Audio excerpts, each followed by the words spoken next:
Bismillahirrahmanirrahim. Assalamu alaikum wa rahmatullahi wa barakatuhu to all of you. I hope that you all will be fine.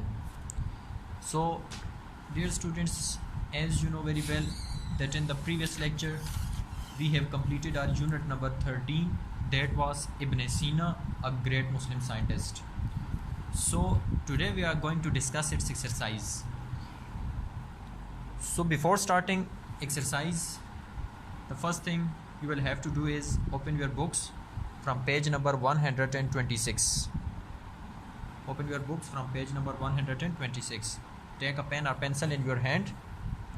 You will write the new words, their meanings on your books. So, our first thing is glossary. And in the glossary, let's see. The first word is transmission. Transmission, the English meaning of the word transmission they have given in glossary is the act or process of passing something from one person, place or thing to another. Means to say यानी कि तरसील. इसका हमने English meaning जो chapter में किया था, यहाँ पर तुम्हारे पास एक पूरा लेंथी उन्होंने किया हुआ है, ठीक है. ये मेजॉरिटी में हमारे पास ऐसे वर्डिंग हैं या ऐसे न्यू वर्ड्स हैं जिनके इंग्लिश मीनिंग हमने चैप्टर में डिस्कस भी किए हैं और उनकी उर्दू मीनिंग और इंग्लिश मीनिंग भी लिखे हैं. जैसा कि ट्रांसमिशन का हमने किया था कन्वेंस, लेकिन यहाँ पर ये जो लेंथी लिखे हुए हैं अब हम इन्हें पढ़ेंगे ज़रूर, ताकि आपको भी इनमें से कोई ऐसा अगर न्यू वर्ड हो जो कि प्रोनाउंस करना ना आता हो तो उसकी प्रोनाउंसिएशन आपको क्लियर हो जाए. सो पहले लिखें ट्रांसमिशन पे तरसील. Next word is feather to cap. The English meaning of the word feather to cap is an achievement to be proud of, yeah, an act or deed to one's credit, or distinctive achievement. यानी कि चार चांद लगाना या कोई ऐसा achievement या कामयाबी हासिल करना जिस पर आपको बहुत ज़्यादा फ़ख्र हो. Third word is credit. Credit means an arrangement that you make with a shop or store, for example to pay later for something you buy. यानी कि यहाँ पर हमारे पास इसके मानी में हो जाएगा इनाम देना, ठीक है. Next word is pioneer. Pioneer means a person who is the first to study and develop a particular area of knowledge, culture etcetera that other people then continue to develop. यानी कि मुअज्जिद या बानी के कोई ऐसी चीज़ या ऐसा शख्स जो कि क्या करे, किसी चीज़ को पहली दफ़ा पढ़े और चाहे वो हमारे पास नॉलेज भी हो सकता है, कल्चर भी हो सकता है, सकाफत या कोई भी ऐसी चीज़ हो सकती है, ठीक है. ऐसी चीज़ पर स्टडी करे, उसके बारे में कुछ लिखे, कुछ बयान करे और बाकी लोग क्या कर लें, उसको फॉलो करना शुरू कर दें, ठीक है. तो सिंपल वर्डिंग में इतनी लेंथी के बजाय हमने सिर्फ कर दिया मुअज्जिद या बानी. Next word is metaphysics. The branch of philosophy that deals with the nature of existence, truth and knowledge. You will have to pronounce that word as existence and that word is truth, not truth. और इसकी हमारे पास Urdu meaning हो जाएगा माबादुल तबियात. Next word is philosophy यानी कि फ़लसफ़ा. अब philosophy क्या होती है? The study of the nature and meaning of the universe end of human life, ठीक है. कायनात के बारे में और कायनात के मानी के बारे में पढ़ना और इंसानी ज़िंदगी, कायनात के मानी क्या हैं या ये है क्या चीज़, और इंसानी ज़िंदगी वगैरह के बारे में पढ़ने को हम लोग फ़लसफ़ा बोलते हैं, फ़िलासफ़ी, ठीक है. Next word is discoveries. The English meaning of the word discoveries is an act और the process of finding somebody और समथिंग और learning about something that was not known about before. यानी कि दरियाफ्त करना, ठीक है. डिस्कवरीज, दरियाफ्त. आगे ये सारा synonym, English meaning. Next word is graphic. Graphic means very clear and full of details specially about something unpleasant, ठीक है. ग्राफिक से मुराद मुशर्रह या ग्राफ ही कर लें, ठीक है. Next word is encyclopedia. A book, a set of books giving information about all areas of knowledge or about different areas of one particular subject, usually arranged in alphabetical order. यानी कि मजमाउल अल्लूम। वैसे majority में से उर्दू में भी हम लोग encyclopedia ही बोलते हैं, लेकिन वैसे लुगत में या डिक्शनरी में इसका मानी चेक किया जाए तो वो ही मजमाउल अल्लूम हो जाएगा, वरना आप इंसाइक्लोपीडिया भी लिख सकते हैं। Next word is Latin. Latin means the language of ancient Rome and the official language of its empire, यानी कि लातीनी। ठीक है, एंशियंट रूम की बोल रहा है कि जो कदीम ज़ुबान थी उसके बारे में बात कर रहे हैं। ठीक है, सो लातीनी। Next word is contagious. Contagious, if a person is contagious they have a disease that can be spread to other people by touch, यानी कि उर्दू में हमारे पास हो जाएगा मुतअद्दी, यानी कि ऐसी बीमारी जो अगर किसी शख्स को हो और वो अगर किसी को छूता है, टच करता है, तो वो बीमारी उस बंदे को भी लग जाए। ठीक है, तो वो हमारे पास कंटेजियस डिजीज़ हो जाएगी। Next word is last but not the least word is anatomy.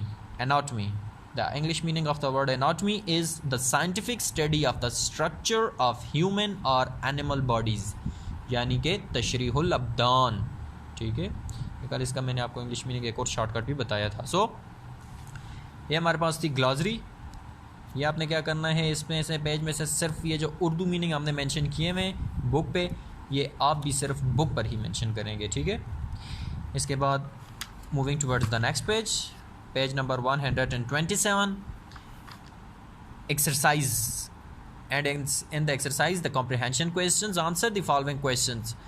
Why is Ibn Sina still remembered today? Ibn Sina को आज भी क्यों याद रखा जाता है? What is the major work of Ibn Sina? Ibn Sina का मशहूर या मेजर या बड़ा या अजीम कारनामा या काम कौन से थे? And what does it contain? और उसमें क्या शामिल है और वो किस पर मुश्तमिल है? ठीक है, so for its answer you will have to open your notes that we have provided you,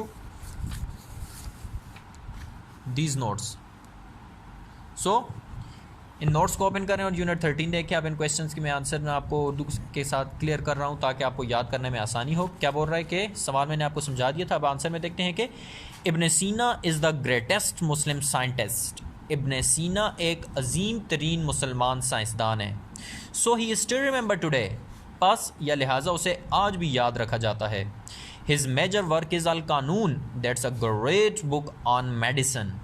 उसका एक अजीम कारनामा अल कानून है। ठीक है, अल कानून की एक किताब है। That's a great book on medicine, जो कि तिब पर क्या है, एक बहुत ही अजीम या बड़ी या मशहूर किताब है। His another great work is Kitab Al Shifa, a philosophical encyclopedia that can not be overlooked. बोल रहा है कि उनका एक और अजीम कारनामा किताब अल शिफा है, जो कि एक फ़िलासफ़िकल इंसाइक्लोपीडिया है। ठीक है, फ़िलासफ़िकल फ़लसफ़ी इंसाइक्लोपीडिया से मिलाद अभी मैंने आपको बताया था कि आप इंसाइक्लोपीडिया भी कर सकते हैं। ठीक है, सो जो कि एक फ़लसफ़ी इंसाइक्लोपीडिया है that can not be overlooked, जिसको नज़रअंदाज नहीं किया जा सकता। ठीक है, so basically you will have to remember the names of these two books, that is Al Qanun and that book is on medicine, and another is Kitab al-Shifa, that's a great philosophical encyclopedia. Second question, what type of training and education do you think Ibn Sina received? आपके ख्याल में इब्न सीना ने किस किस्म की तरबियत और तालीम हासिल की? इब्न सीना received religious, literary, philosophical and science education of his time.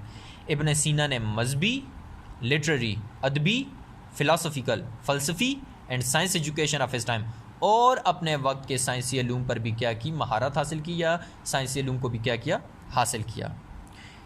Third question is what was the position of Al Qanun, the canon in the western countries?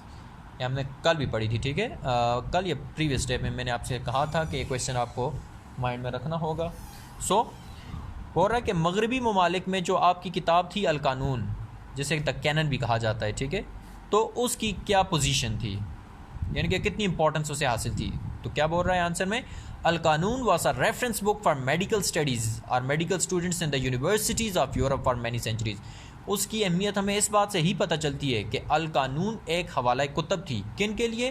तिब्बी इल्म के लिए, मेडिकल स्टडीज़ के लिए, जिसे यूरोप की यूनिवर्सिटियों में कई सदियों तक क्या किया गया, पढ़ाया गया या रखा गया, या हवाला कुतब के तौर पर वो किताब वहाँ पर मौजूद थी। Second last question is how would you describe Ibn Sina? आप इब्न सीना को कैसे बयान करेंगे? ठीक है, आप पूरा चैप्टर पढ़ लिए, तो now they are asking from you that how you describe Ibn Sina. Its answer will be Ibn Sina was allrounder. Allrounder अब बेसिकली हमारे पास ये वर्ड निकल रहा है जिस तरह हम लोग क्रिकेट में लेते हैं कि अगर कोई बॉलिंग भी कर सकता है, बैटिंग भी कर सकता है, we call him as an allrounder, ठीक है, यानी कि उसे हर फन आता है। अब यहाँ पर भी हमारे पास ऑलराउंडर से मुराद ऐसा ही है कि मेजॉरिटी में ऐसे वर्क्स थे जिनमें उसे अबूर हासिल था, ठीक है, कई ऐसी अलूम थे जिस पर वो बड़ी फोकियत रखता था। He was jack of all trades, he was a philosopher, doctor, psychologist, mathematician, chemist, physics and anatomist. Plus नहीं है यहाँ पर, एंड है, ठीक है, and एनाटॉमिस्ट।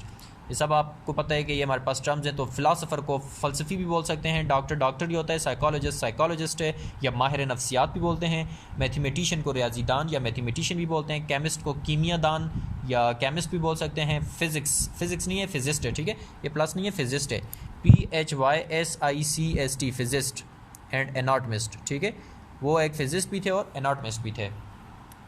Next question, last but not the least question is write down the theme of the second paragraph। अब second paragraph हमने पढ़ा था तो उसका थीम बयान करना है। The second paragraph states the peak age of Islamic scientific age. दूसरा पैराग्राफ जो है वो बता रहा है इस्लामी साइंसी दौर का एक पीक एज था, यानी कि अरूज का वक्त था। Arabic was a language of knowledge. उस वक्त जो इल्म के लिए ज़ुबान, तरसील इल्म के लिए जो ज़ुबान इस्तेमाल की जाती थी वो कौन सी थी? अरेबिक, यानी कि अरबी ज़ुबान थी। इब्न Sina was a physician. Ibn Sina एक फिजिशियन था। So he learned Arabic and then studied other knowledge.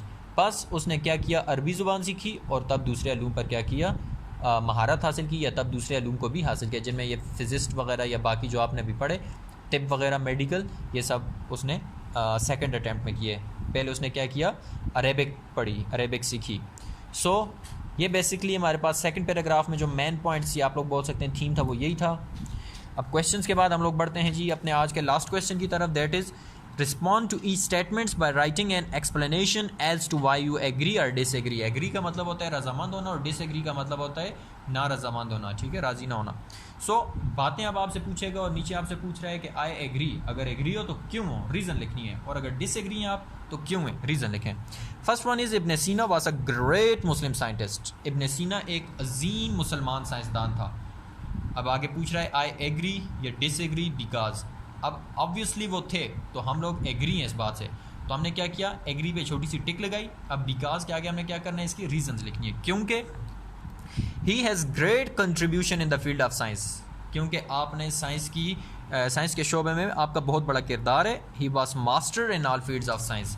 Science की जितनी भी हमारे पास फील्ड्स थी उनमें वो क्या था, एक बड़ा मास्टर था। Second one is his philosophical views have engaged the attention of the western thinkers, कि जो मगरबी मुफक्किरीन थे उनकी तवज्जो अपनी तरफ मबजूल की आपके फ़लसफ़ियाना व्यूज़ ने, राय ने।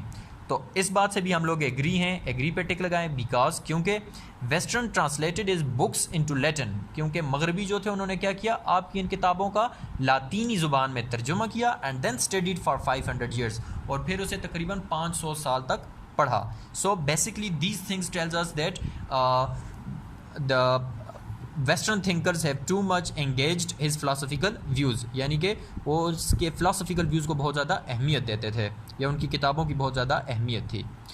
Last one is Muslim world has produced great scientists who had made remarkable contribution to the science and technology, के मुसलमानों की दुनिया में ऐसे कई अजीम साइंसदान गुजरे हैं, कई मुसलमान साइंसदान गुजरे हैं, ये बोल दें कि जिन्होंने क्या किया है, साइंस और टेक्नोलॉजी की फील्ड में अपना एक जिसे आप लोग बोल सकते हैं बहुत अहम किरदार, एक शानदार किरदार अदा किया है, रिमार्केबल कंट्रीब्यूशन किया है, ठीक है, हिस्सा डाला है।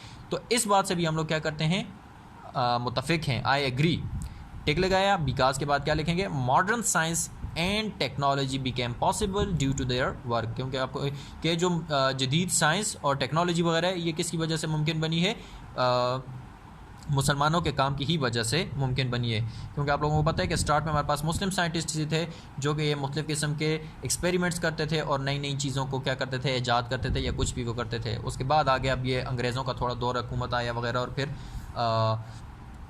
उन्होंने क्या किया, मुसलमानों से ही बहुत कुछ सीखा। So that's it from today and now moving towards your homework. Your homework is to write these reasons, that one, these 3 reasons, that why you agree with these statements, and I have written in front of you. You will have to zoom that video or pause that video and write neat and clean on your books, and after writing on your books you will have to capture a picture and send it to me. So that will be your homework. That's it. Thanks and have a nice day.